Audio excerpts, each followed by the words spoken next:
By now, every lover of the printed word must know the truth of what we've been promising on this program for many months. The long-awaited book, The New Castle, has finally been published in its entirety by E.P. Dutton after its partial serialization in the Intellectual Digest. And it contains, as we promised, some of the most beautiful writing since Henry Adams.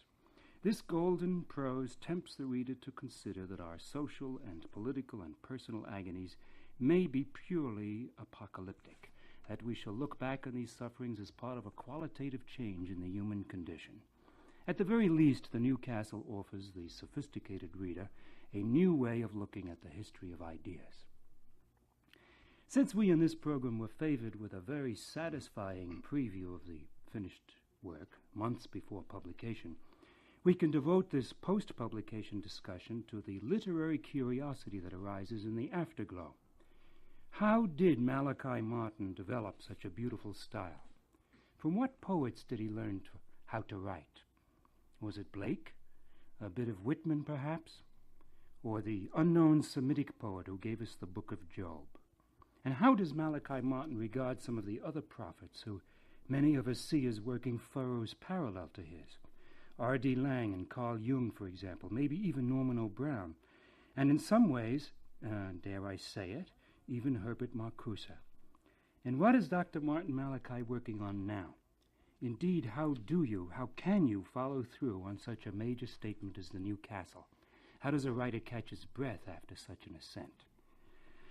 But before we engage the author of The New Castle in these leisurely post-publication notions, let me brief those who have come in late on this development. Malachi Martin earned 3 doctorates. He converses in 8 languages. He has studied at Oxford and the Hebrew University. He was Jesuit professor at the Pontifical Biblical Institute in Rome. He served as Pope John XXIII's emissary to Mao Zedong. He wrote his first book under a pseudonym. He left the Jesuit order. He made the bestseller lists with his 5th book, Jesus Now. And then he created tremendous excitement with short, condensed segments of The New Castle, which appeared in Intellectual Digest. The finished book, with a foreword by Martin Goldman, editor of the now lamented ID, has gone through 3 printings before publication, and it's being widely enjoyed even by people who disagree with its major premises. Enjoyed because of its magnificent descriptions of some of the great capitals that man has built to enshrine his ideals: Mecca, Jerusalem, Constantinople, Rome, Angkor Wat, Peking, Wittenberg. With his talent for long-range surprise, as well as for surprise always in the very next sentence, Martin leads up from these historic cosmopolises to Peru, Indiana, which he sees as a forerunner of The New Castle. Since these descriptions astonish even the reader unconvinced by Martin's ultimate message, they provide an excellent starting point for today's colloquy. Dr. Martin, as you recall, did the language for describing these man-made heavens occur to you while you were actually on the spot, or is this another Wordsworthian case of emotion recollected in tranquility? Walter, it probably is the first in a major way and the second one in a minor way. Let me explain to you. I remember wandering in the evening at Tonle Sap Lake, which is the lake beside the temple of Angkor Wat. Now, it was early summer, and it was a golden evening. And I remember wondering because they told me that very old women who had lost sons in the war came down to burn sticks, joss sticks, I suppose, in front of the statue of the smiling Buddha, and to smile up at this figure which gave their hope to their lives. And I describe in the book, actually, at the end of the part in Angkor Wat, this look in their eyes. It was always smiling, but with tears, these old women. And they weren't praying for a baby or a son to have a son's misery. And they weren't praying for longer years. They were just praying for happiness to the Buddha. But standing there were 2 people with me who spoke English. One was a Frenchman and one was a Cambodian. And they were taking notes furiously because they were reporters. Now, what happened to me there, Walter, was very, very singular. I'm beginning to believe something about what they say about the left and the right hemisphere because of the brain. You know this theory they have? Now, I say that really jocosely because what happened was, and what always happens on such occasions with me, is that I get a peculiar peculiarly forceful jumble of images, words, sentences, whole paragraphs. I see them in front of me like a photograph. And I reproduce those later, months later, on paper. And I get an experience of emotions without the psychophysical part of it. It isn't anywhere in my body or in my imagination. It is somewhere else. It's a sudden experience of a totality. And I see little bits of it like you'd see a puzzle, a jigsaw puzzle half done. And then I went back in the evening, I started to fill in that jigsaw puzzle. And I saw that entire chapter in front of me before I went to bed at night. And months later, when I wrote down and finished that particular part, I knew I was reproducing. And time again, my editor would say to me, look, I don't like this word. And I say, no, that is the wrong word. Or she'd say, look, this sentence is in the wrong place. I'd look at it for a long time and say, yes, this is in the wrong place. It wasn't there. Now, side by side with that, there are those parts which are recollections in tranquility. And some of those are more on the historical, strictly historical record part, which I try to interweave into the account of it all. But anything which is burning in it, Walter, anything which is intuitive, anything which conveys the immediate presence of the vision in Angkor Wat and the idea of Siddhartha Buddha before it was deformed and disfigured by succeeding centuries, as the message of every great leader is, that came in a rush. And if I were to believe in angels, or were to believe in communication with a superior power, and I am a believer, I would believe it is the touch of beauty and goodness leaning down and saying, let's give this human a morsel. If it starts that early, then you have a great deal to edit out, don't you, just to get a small book? Yes, because I do write reams. Yeah. I do write reams.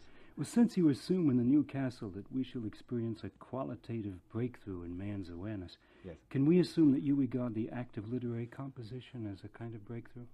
Well, if I would agree with you in this sense that I think in literature, in art, in woodcutting, in painting, in theatre, the art of prophecy is alive. I think that American painters, Rothko, for instance, are prophets of their day. They were telling us what was going to happen to us in the 70s, long before it happened to us. And I think writers also, if they're faithful, if they haven't sold themselves into whoredom, to use the expression from Scripture, if they haven't completely prostituted their talent merely for money, but if they really are feeling and thinking and hoping, and if their life doesn't cease to be a real prayer. I don't mean bending down on your knees or any repetitious words. No, I mean the prayer of the whole man. Then I think that beauty and the eternal bends down, whether it's in the night or in the day, and touches them and gives them a sense of what's going on, not within a time frame, so that they can see the future and reproduce it.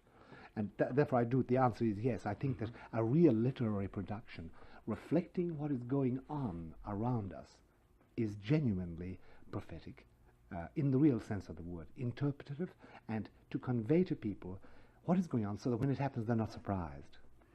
Do you understand what I'm trying to say? Yes, and then I infer mission. that sometimes you're quite surprised what comes out of the typewriter yourself. Yes. You didn't know it was in you. Yes, I propose a book, or Martin Goldman, listening to me talking, said, well, let's get this into a book. And I'd say, yes, but I don't know whether I can write it or not. But then it all comes suddenly as if it was pre-done. Now, I'm not talking as if, it was an inspiration or if I was a messianic character. I'm not. I'm an ordinary man. But I believe that with certain gifts, one is a recipient of the real world of reality, the world of spirit, the world of truth, and the world of humanness. And that we don't live in a material universe.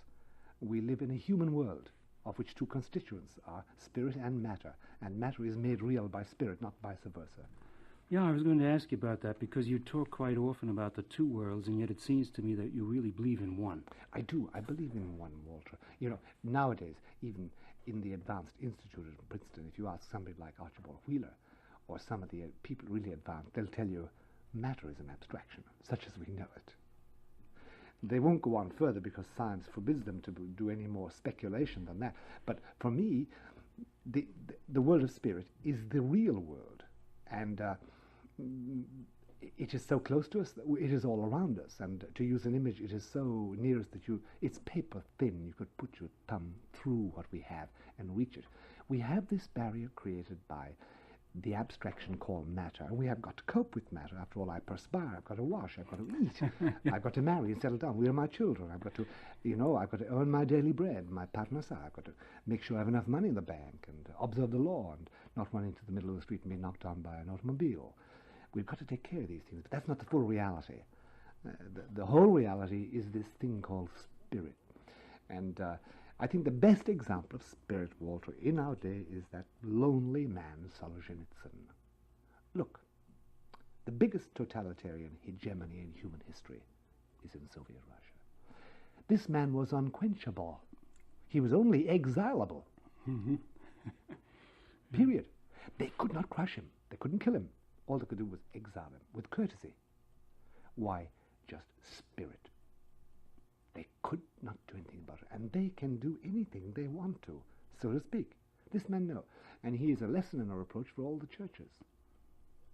None of them exercised, for that brief instant of Solzhenitsyn's career that we all know about, that moral power and moral force when he made them bow to his words. And think of it, a bald-headed, sick man. Unhappy comparison, now but true. Yes, now that's what I consider the force of spirit, the force of the moral power, moral authority. Now, I think that's speaking to every man. I think a literary writer who is faithful to his craft is an interpreter of that. I think somebody who produces the pictorial in wood, in oil, in metal, is the same thing. He is also listening more carefully. That is his endowment, even though he lives by it, or whether he lives by it or not. We've lost that today because the vocabulary, human vocabulary, has been shot to bits. Yes. Well, pushing you a little further, which writers do you feel have helped you mold your style, which, the critics are quite happy about for once they're unanimous about something? Is it purely a coincidence that I think of Henry Adams? No. Henry Adams was one of the chief positive molders in my life. Yes. And when you mentioned his name to me about 3 or 4 months ago, I didn't say anything because I thought it was a sheer accident or, an accidental comparison. But I'd read anything I could lay my hands on in that man. And I've taken whole paragraphs and learned them by heart. And I've had him read to me because I love people reading a book to me. Because I'm a parrot. If I listen to you with your accent for 3 or 4 days, I will be speaking like you. And so I imitate anything I hear by sound. And I think this is the way it entered. One other character had an influence on me, and you may be surprised at this, but he had an influence which I call negative but good, and that's James Joyce. James Joyce was a great friend of my father's. I never knew this until Daddy was very near his death. I just found out he knew James Joyce intimately. And James Joyce was Dublin, of course, and Irish of the Irish. And he had this terrible characteristic of the Celt. The Celt will promise you the world between his palms. But when you challenge him, he'll open his palms, and there's nothing but light and darkness. Only a Celt can say that. The Celtic twilight, always with beauty and always with grace, and a slight touch of coarseness, because he knows you're going to get after him finally for deceiving him. But he hasn't. He's going to skip away with the goblins and the small people. But James Joyce, though, I read all his books. Of course, in Holy Island, they were forbidden in my time, so I read them under the sheets in school, under the bed. And they were forbidden books, but I read every one of them. I learned part of it by heart. And Finnegan's Wake, I used to know about, 3 chapters by heart, especially the last chapter. And the long colloquy when she's lying in bed, that marvelous thing when she so talks. And Finnegan, of course, I read into Finnegan's Wake everything I wanted to read. And as you know, originally Joyce wrote Finnegan's Wake because Finnegan is really Finis again, the resurrection again, the end again. And he has that marvelous ending. I adored Joyce for years. And then, Walter, I read a series of novels of American writers coming up to Henry Adams. And every time I read Henry Adams and I went back to Joyce, I was troubled. And to use a biblical expression, I was troubled in spirit. There was something about Joyce that drove me back to Adams. Now I know what it is, and I don't think I can express it to you in words because I've never tried to explicate it. But it is that Joyce was trying to describe utter darkness, negativity. That was his message. The way we're bastardizing our language, the way we're treating our art, the way we're treating our environment, we're going into blackness and darkness. And he was trying to say that and bursting language apart into this peculiar gobbledygook, which he uses to express the disruption of the human word. And I had to unmemorize every bit of Joyce. Would you believe that? It did something to my mind. And if we were to use ancient language, I'd say there was an evil spirit possessing that word for me. It sounds superstitious, but this is the way I think, and this is the way I feel about it. So I unlearned Joyce. All I knew about his style and his perception. You see, when I read a man like Joyce or any good literary author, I read his words, and immediately I get overtones and undertones. And those things I treasure. I had to undo all the Joycean overtones and undertones out of my system. I couldn't take him onto myself, and I couldn't colloquize with James Joyce. And I colloquized with Henry Adams. And I colloquized with a whole series of authors, dead and alive, because I don't think there's any barrier. I think they are my commensals and my familiars, and they made me what I am. And somehow in the world of spirit, we are not separate. We are in the world of body. So Henry Adams did, and what I loved about Henry Adams was this, that there was a breadth of feeling and understanding, at the same time truly American. Now, there's something stark about the American, the truly American, something stark about it. But at the same time, the ultimate understatement of beauty. There's always that, and it comes out in the popular or vulgarization terms like the Golden Girl of Broadway and the American gal and the ideal of American beauty as concretized in the woman. That's only the popular version of it. There is shimmering at the back of the American ideal beauty, and feminine beauty as well as beauty itself. Now Henry Adams had that, I think, as his basic intuition, this feeling that this was attainable without the pressures of a totalitarian state or a religious dictatorship or a narrow Calvinistic prejudice, you know. He seems to have really intuited it. That was the value I found in Henry Adams. But I didn't think you'd discover. Nobody else has said it. Nobody but you, Walter. We must be twins in soul or something. Well, I felt Henry Adams right away. Did but you? You must already have had your fantastic interest in languages and multilingual puns when you were reading Joyce. I had a teacher when I was 9, and he took me aside. And he was, John Hyde was his name, and he spoke with a Galway accent. And he said to me, "Now, Malachi, you're going to write books, and you'll do 2 things." He couldn't pronounce TH. 2 things. He said, "You're going to read all over the Bally Place." He said, "You're going to read all over the Bally Place," he said. And he said, "You're going to fill your mind with facts. You'll ripen your imagination, and you'll gather the facts, and then you'll write the books." And you know, that's precisely the process. You read. John also meant you looked at pictures, you looked into cathedrals and buildings, and you, for instance, stained glass. There was a stained glass factory in Dublin. I studied the whole thing just to see how they got those marvellous colours. Any manifestation of beauty. We had woodcutters in Ireland, and we had ceramic workers. I went everywhere as a young boy, and I learned how to do it, and I'm very handy. And I just see the art, see how this beautiful thing arose out of mud, or how out of just this piping and glass this man made this glorious sea of colours. Similarly with books. Load myself with facts and temper my imagination and exaggerate in the beginning. And I had a very florid style in the beginning. It was rhetorical and it was bombastic, and I got red pencil and blue pencil all over. But I was trying out my From teeth. John Hyde. From John Hyde. He did this to me. That was the man who started me off in that. Then There I are had some marvellous teachers in Ireland. I think of Beckett and Joyce and Wilde. There's a marvellous tradition there. Donlevy. Yes, Walter, there's a marvellous tradition there. Do you know why? They're so feckless, in the good sense. They really don't care about the tomorrow. You'd be surprised. And there's a whole stream still in Ireland like that. That's where they'll always be poor. And they'll make a mess of every rebellion and revolution. And they're the best spies on themselves. I mean, the Irish, they never succeeded in anything, except in the spirit.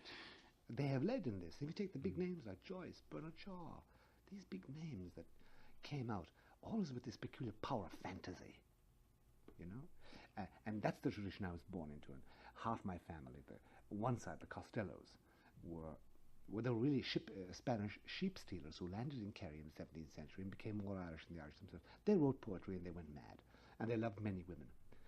And they built beautiful towns and villages in Ireland and churches. And we had the Fitzmaurices, who were businessmen, strict businessmen. And there were Normans.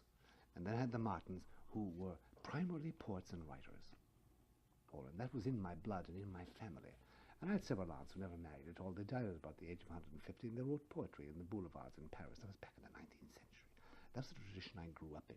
Well, your publisher says that you were born American and That's educated in That's a America. phrase I've always used. I was born an American because I was born as an Irish citizen. But I know in my soul I was an American. I know that. Because, see, Walter, I was born into muscular Christianity. And I never rejected it. I'm a believer, and I'll die a believer. Some of the nonsense I've thrown over like a lot of other people, of course. But when I say born American, I was made for this land and this people. I don't mean the physical land merely. I was just made for this land where it is possible to dream of a situation where a human environment would permit anybody of any color or of any language or of any faith to blossom humanly. Give me another polity in which that has even been attempted. Never. You were the man to appreciate Peru, Indiana. Oh, I did. I went to Peru and I wandered around the streets. And you know, it was lit up like ancient Baghdad when the Sultan was celebrating his birthday. This drab, dreary, blockhouse little town with nothing more ancient than Anthony Wayne's goggles and Tom Mix's stagecoach. That place was lit up for me. It's the most ancient tomb is Chief, I forget his name, Chief of the Miami Indians, buried at the intersection of State 106 and something else. I adore the place. I walked around like in a trance. Because somehow or other, Walter, I'd much rather walk around and feel. It's not a physical word, it's a human word. Feel the spirit every place and feel what's in men's minds. And except on rare occasions, I haven't found one human being in America that doesn't correspond with me, doesn't respond to me, say, oh yes, gee, that's good. If I could only have that. And it's in Peru, Indiana, and it's in every place else too. I said earlier that I think of R.D. Laing and Carl Jung and Norman Brown as striving in their own ways for a similar kind of breakthrough. For example, I think we could say that you also seek the reunification of the personality, the union of the psyche, the way they do. No doubt about it. No doubt about it, Walter. You see, you mentioned that when you were talking. It's very interesting. You said, and even Herbert Marcuse. Yeah. Now, may I talk to that point a moment, Why Walter? not? I'll tell you why I hoping do. to bait you into Look, you can always bait an Irishman into an argument, don't you know? I think that every one of these people have perceived something. Herbert Marcuse, B.F. Skinner, the people whose names would make you horrified, and the people's names which wouldn't do, like Carl Jung. They've all seen, they've been given some side, they've seen some side of the reality. You have just said it. We have been split up by them all, because they've all differed, and sometimes they've clashed in words, terminologically, in their terminology, and in their theories. But if there's any dream for man possible, and if there's any value in me beyond my body, and if there's any reason for human life beyond eating and sleeping and dying with a groan, if there's something else, if really to be human is worth it all, then they all have seen some side of the truth and of the eternal. And somehow or other, the vision will bring them together. And you know, when any great man dies, I always make my friends laugh, because they say, oh, well, so-and-so has died. And I say, yes, now he has the light. And I'm not talking about pie in the sky when we die. I'm talking in a much more rarefied sense. When Nikita Khrushchev died, whom I visited twice, I said the same thing, and they roared laughing, but I really meant it.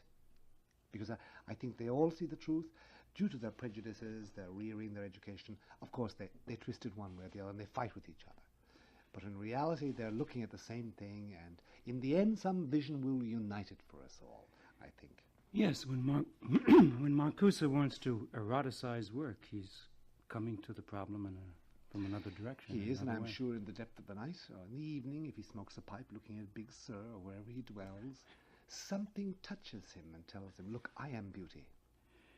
You've recently become a columnist for the National Review. That's right, Walter. Your very first column showed that Mr. William Buckley can appreciate literary verve quite unlike his own. What else are you working on now? Well, actually, I'm going to use that column. Do you know, most religious columns, if you look at Time Magazine, if you look at Newsweek, if you look at the Daily News, if you look at New York Times, look at any major paper, any syndicated column on religion, you know what it is? Statistics. Computerized. They'll say, well, the Mormons are now 3.5 million. They've just built a temple. The temple has this inside, and blah, blah, blah, patati, patata. But religion is not that. So Bill Buckley said, and it's very wise of him, look, he said, can you achieve a column which is genuinely about religion, not about the computerized data about religion? So will you please watch my column? Mm-hmm. And after a couple of months, call me up and hold me over the coals if I don't achieve this nice balance of writing about the religion of man and not about the statistical and the physical appurtenances thereof. It's so important because people want it. Walter, all over this country. I've been over 4 times in the last 1 year.